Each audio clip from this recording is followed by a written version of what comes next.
Halo semua, selamat datang kembali di Unix 3M.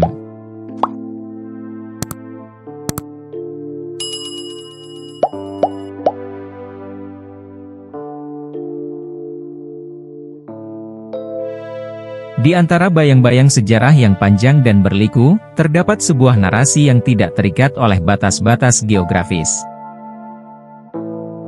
Sebuah perjalanan hidup tentang orang-orang Romani, atau juga sering disebut sebagai orang Gipsi.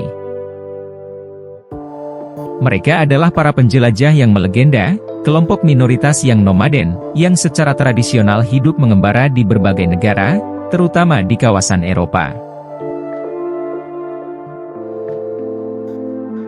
Selama berabad-abad, mereka telah menghadapi diskriminasi dan pengucilan di banyak negara, yang kemudian mempengaruhi akses mereka terhadap pendidikan, pekerjaan, perumahan, serta layanan kesehatan.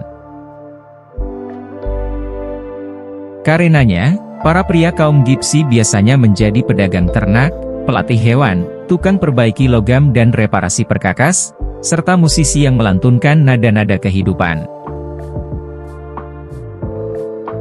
Sementara itu, kaum perempuan menjadi peramal nasib, penjual ramuan ajaib, pengemis, dan bekerja sebagai wanita penghibur.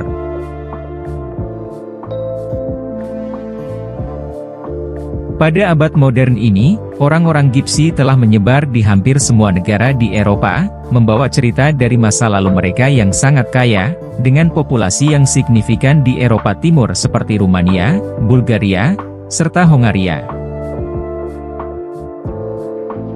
Namun orang-orang Gipsi tidak berhenti sampai di sana, sebab mereka juga telah menyebar di Rusia, Jerman, Perancis, dan Spanyol. Total populasi orang-orang Gipsi di dunia saat ini diperkirakan antara 2 hingga 5 juta jiwa. Secara keseluruhan, mereka adalah simbol dari keberagaman dan ketahanan, sebuah komunitas yang melintasi zaman dan peradaban, sambil tetap menjaga energi dari warisan mereka yang tidak lekang oleh waktu. Pada setiap api unggun yang mereka kobarkan, orang-orang Gipsi berkumpul dan bercerita tentang cinta yang telah hilang, kebebasan yang dicari-cari, serta abad-abad perjalanan yang mengandung kisah-kisah yang melegenda.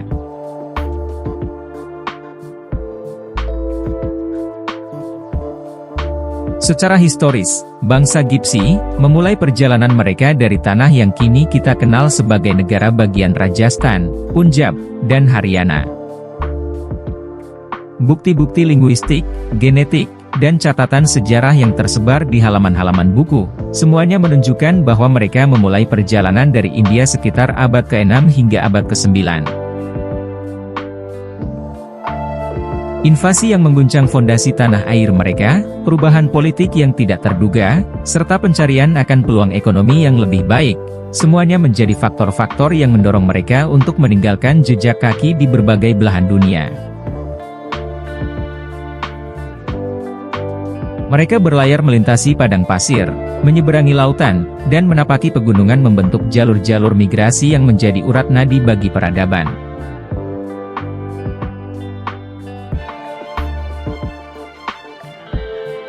Dari dataran-dataran India yang subur, kaum Gipsi mengambil langkah pertama dalam Odyssey mereka yang legendaris, bergerak ke barat melintasi Persia yang misterius, atau yang kini kita kenal sebagai Iran.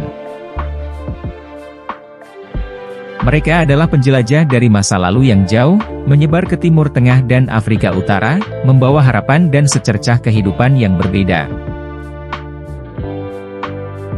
Dalam perjalanan yang panjang ini, mereka terpecah menjadi kelompok-kelompok yang lebih kecil, menyerap budaya dan bahasa lokal, namun tetap mempertahankan inti dari identitas mereka yang sangat unik.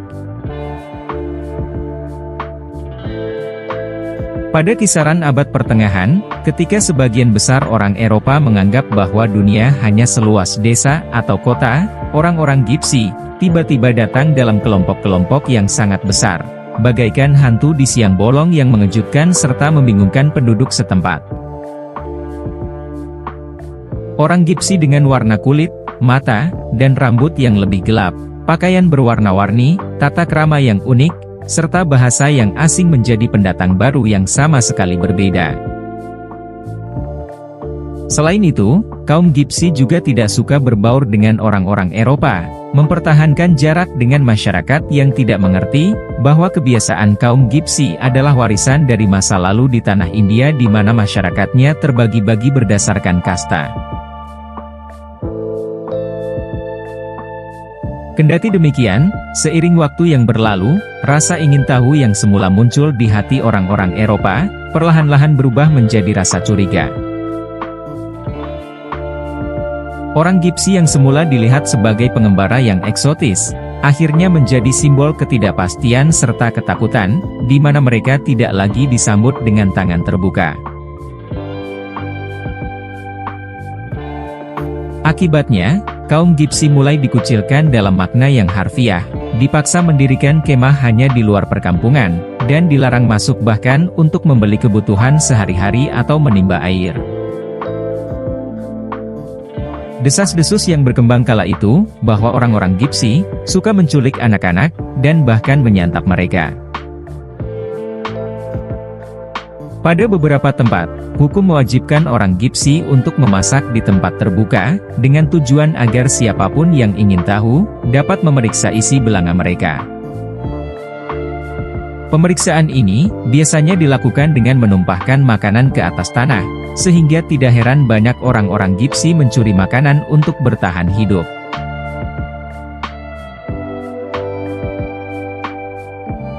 Dalam menghadapi badai diskriminasi, orang-orang Gipsi menemukan cahaya kedamaian dan kehangatan keluarga.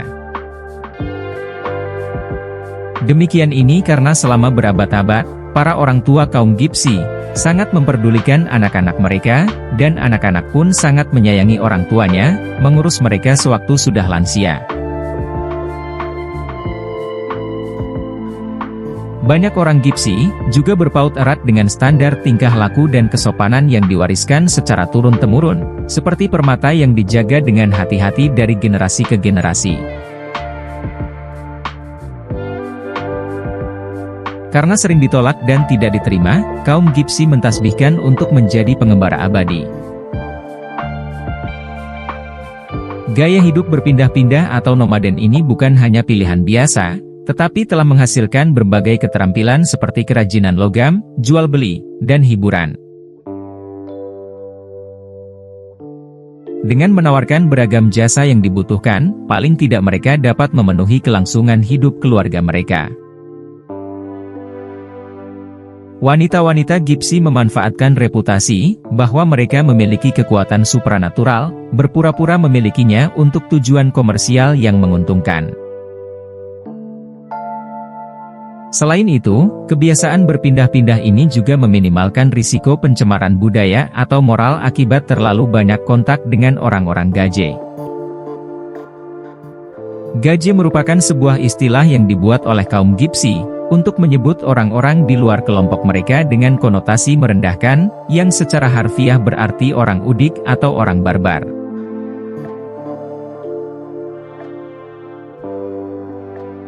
Di bawah bayang-bayang prasangka yang negatif, kaum Gipsi menghadapi badai penganiayaan yang tidak kenal ampun.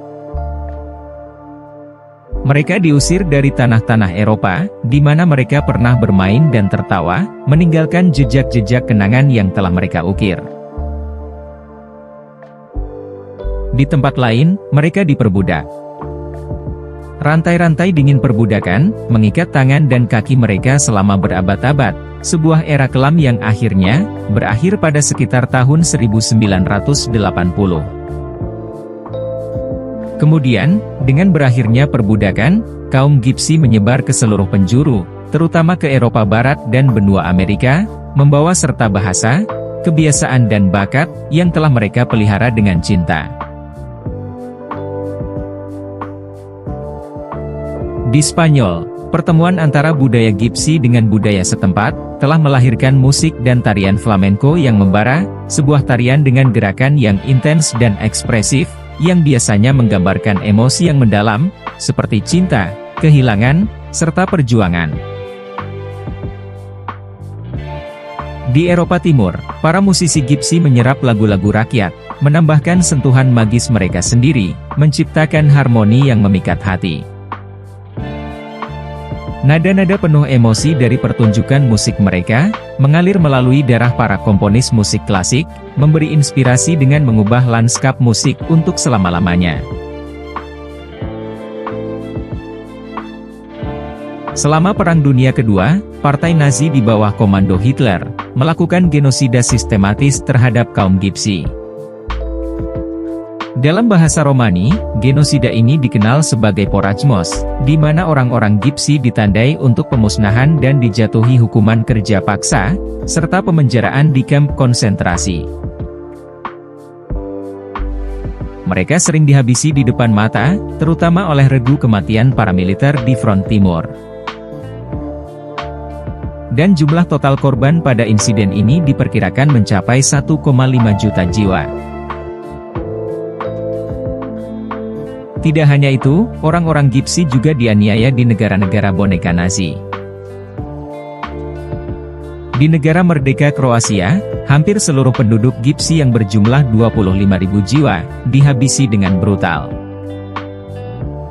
Sistem kamp konsentrasi yang dijalankan oleh milisi Ustasa dan polisi politik Kroasia, bertanggung jawab atas kematian 20.000 orang Gypsy. Di Eropa Timur, anak-anak Gypsy sering bersekolah di sekolah khusus Gypsy, yang terpisah dari anak-anak non-Gypsy. Sekolah-sekolah ini cenderung menawarkan kualitas pendidikan yang lebih rendah, menempatkan anak-anak Gypsy pada kerugian pendidikan. Sementara itu, orang-orang Gypsy di Kosovo, telah dianiaya oleh etnis Albania sejak akhir Perang Kosovo, dan sebagian besar komunitas kaum Gypsy di kawasan ini telah dimusnahkan. Di sisi lain, Cekoslowakia melakukan kebijakan sterilisasi wanita Gypsy, sejak tahun 1973 yang dikecam sebagai tindakan genosida, dan praktik ini terus berlanjut hingga revolusi Beludu pada tahun 1989. Pada akhir abad ke-20, laporan Amnesty International terus mendokumentasikan contoh-contoh diskriminasi terhadap kaum Gypsy, khususnya di Rumania, Serbia, Slovakia, Slovenia, dan Kosovo. Uni Eropa telah mengakui bahwa diskriminasi terhadap kaum Gypsy harus segera ditangani, dan mereka mendorong negara-negara anggota Uni Eropa untuk bekerja menuju inklusi kaum Gypsy yang lebih besar, serta menjunjung tinggi hak-hak mereka di Eropa. Pada sebuah jajak pendapat yang dilakukan pada tahun 2019, menemukan bahwa orang Italia memiliki sikap anti-Gypsy yang sangat kuat, di mana 83% orang Italia mengungkapkan pendapat negatif mereka tentang kaum Gypsy. Di Slovakia, 76% orang Slovakia menutup pintu hati mereka terhadap kaum Gypsy. Di Yunani, di mana mitologi dan sejarah berpadu, 72% orang Yunani memandang kaum Gypsy dengan mata yang curiga. Di Bulgaria sebanyak 68%, di Ceko sebanyak 66%, di Lituania dan Hongaria masing-masing sebanyak 61%. Mereka semua bergabung dalam simfoni ketidakpercayaan dan kecurigaan terhadap orang-orang Gypsy. Dan kemudian lebih jauh ke sisi timur, di Ukraina sebanyak 54%, di Rusia sebesar 52%, di Polandia juga sebesar 51%, Prancis 44%, dan di Spanyol 40%, di mana mereka semua tidak menyukai keberadaan kaum Gypsy.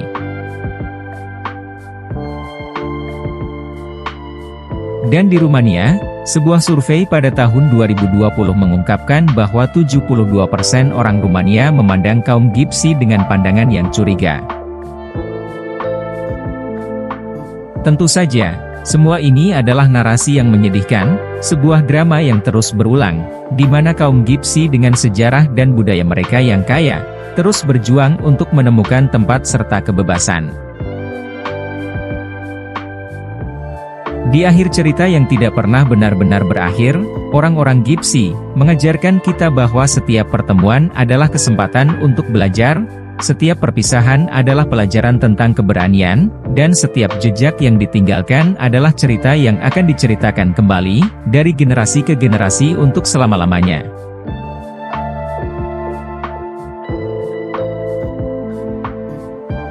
Terima kasih telah menonton, jangan lupa like, komen, dan subscribe agar tidak ketinggalan video menarik lainnya dari Unix 3M.